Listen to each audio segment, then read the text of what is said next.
പ്രസിദ്ധ അനുഷ്ഠാന ചടങ്ങായ പള്ളിപ്പാന കോട്ടയം മണർകാട് ഭഗവതി ക്ഷേത്രത്തിൽ ആരംഭിച്ചു. 22 വർഷങ്ങൾക്ക് ശേഷമാണ് ക്ഷേത്രാങ്കണം പള്ളിപ്പാനയ്ക്ക് വേദിയായത്.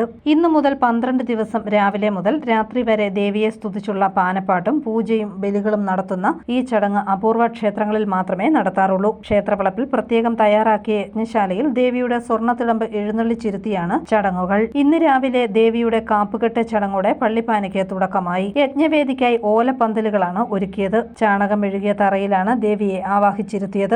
വേലന്മാർക്കും വേലസ്ത്രീകൾക്കും യഥാക്രമം ഓത്തിനും മുറയോത്തിനും ഓലപ്പുരകളുണ്ടാകും. കുരുക്ഷേത്ര യുദ്ധഭൂമിയിൽ ശരശയ്യയിൽ കിടക്കുന്ന ഭീഷ്മരെ സാക്ഷിയാക്കിയാണ് 1-ാം ദിവസം രാത്രി ബലിച്ചടങ്ങുകൾ ആരംഭിക്കുന്നത്. ഇതിന് ഇടുപണബലി എന്ന് പറയും. മണ്ണുകൊണ്ട് നിർമ്മിക്കുന്ന ഭീഷ്മരുടെ പ്രതിമയെ സാക്ഷിയാക്കിയാണ് ചടങ്ങുകൾ നടക്കുക. 1.5 അടി വ്യാപ്തിയുള്ള കുഴിയെടുത്ത് അതിൽ ജീവനുള്ള മനുഷ്യനെന്ന സങ്കല്പത്തിൽ കോഴിയെ ഇറക്കി വയ്ക്കും. ഇത് പലകയിട്ട് മൂടി മുകളിൽ ഇല്ലി, നെല്ലി, കുലവാഴ എന്നിവ വയ്ക്കും. ചുറ്റും കുരുത്തോലയും വാഴപ്പോളയും നിരത്തുന്നു. ഇങ്ങനെ ഒരുക്കിയ ശയ്യയിലാണ് ഭീഷ്മരുടെ പ്രതിമ വെക്കുന്നത്. ശരശയ്യയിൽ കിടക്കുന്ന ഭീഷ്മരുടെ പ്രതിമയ്ക്ക് മുകളിലായി ഒരു മൺകുടം കെട്ടിത്തൂക്കും. ഇതിൽ 7 കിണറ്റിലെ ജലമെടുത്ത് സപ്തനദി സാന്നിധ്യം വരുത്തി ആകാശഗംഗയായി സങ്കല്പിച്ച് നിറയ്ക്കും. 12 ദിവസത്തെ ചടങ്ങുകൾക്ക് ശേഷം പലക മാറ്റുമ്പോൾ കോഴി പുറത്തേക്ക് ചാടിപ്പോകും. എല്ലാ ദിവസവും വേലന്മാരാണ് പറകൊട്ടിപ്പാട്ടും ഓത്തും നടത്തുന്നത്. ഭഗവാന്റെ നാമദോഷം തീർക്കാനാണ് അവർ കൂട്ടായി നീട്ടിപ്പാടി പറകൊട്ടുന്നത്. പകൽ വേലന്മാരുടെ ഓത്തും രാത്രി വേലസ്ത്രീകളുടെ മുറയോത്തുമാണ് നടക്കുന്നത്. ഭൂമിപൂജ നടത്തി 64 കലകളെയും പൂജിക്കുന്ന കുഴിബലി, പട്ടടബലി, നിണബലി, പഞ്ചഭൂതബലി, ആഴിബലി, കിടങ്ങുബലി, മറുകുബലി, പീഠബലി, ഓതിയൊഴിക്കൽ, കൈലാസത്തെ സങ്കല്പിച്ച് കുമ്പുബലി എന്നിവയാണ് 12 ദിവസത്തെ രാത്രിയിലെ പ്രധാന ചടങ്ങുകൾ. ഈ 12 ദിവസങ്ങളിലായി 18 കർമ്മങ്ങളാണ് നടക്കുന്നത്. വളരെ വിരളമായി മാത്രം ചില ക്ഷേത്രങ്ങളിൽ മാത്രം നടക്കുന്ന ചടങ്ങാണ് ഈ പള്ളിപ്പാന.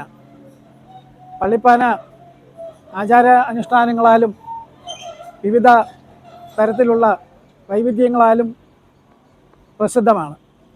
ഇവിടെ മാന്നാർ ശ്രീ VK ഉണ്ണികൃഷ്ണനാണ് പള്ളിപ്പാനയുടെ മുഖ്യ കാർമ്മികനായി എത്തിയിരിക്കുന്നത്. മഹാവിഷ്ണു ദോഷം വന്നതും പിന്നെ ദേവി ദേവന്മാർക്കുള്ളത്, പിന്നെ ജപ്തിചരിത്രം, ഇങ്ങനെയുള്ള ഓരോ. ഇനിയിപ്പോൾ വൈകിട്ട് നിഴൽക്കുത്തെന്ന് പറഞ്ഞിട്ടുണ്ട്, ഭാരതക്കഥയാണ്. അത് പാണ്ഡവന്മാരും കൗരവന്മാരുള്ള യുദ്ധം ചെയ്ത് അങ്ങനെയുള്ളൊരു കഥയുണ്ട്. അപ്പോൾ അതെല്ലാം കൂടെ പാടി നമ്മൾ ഈ പള്ളിപ്പാന എന്ന് പറഞ്ഞാൽ അന്ന് ഓതി ഒഴിച്ച് മാറ്റുന്നത്. ഇതിപ്പം ഒരു നിഴൽക്കുത്തെന്ന് പറഞ്ഞാൽ ഒരു 1.5 മണിക്കൂറോളം ഉണ്ട് ആ ഒരു കോട്ട. എന്തോ അതിപ്പം ഓരോരുത്തർ ഓരോ കഥ പാടുക, അങ്ങനെയുള്ളൊരു കഥ. അപ്പം പിന്നെ പിണി തീർക്കുന്ന കഥ അത് ഒരു 3/4 മണിക്കൂറോളം ഉണ്ട്. അങ്ങനെ പല പല ഭാഗങ്ങളിൽ ചേർത്തി അങ്ങനെയുള്ള ഇത്. പിന്നെ ദേവദൂതുണ്ട്, അങ്ങനെ ഓരോ ഇത് പാരമ്പര്യമായിട്ടുണ്ട്. നമ്മൾ അച്ഛനമ്മമാരുടെ അതിൽ നമ്മൾ പാരമ്പര്യമായിട്ടുള്ള ഇത്. നിഴൽക്കുത്ത്, ഗണപതി ഉത്ഭവം, നരസിംഹാവതാരം, ദശാവതാരം, കുചേലമോക്ഷം, ഭാരതം കഥ, സന്താനഗോപാലം, വിഷ്ണുവിന്റെ പിണിപ്പാട്ട് തുടങ്ങിയവയാണ് പറകൊട്ടിപ്പാട്ടിന് ഉപയോഗിക്കുന്ന ഭാഗങ്ങൾ.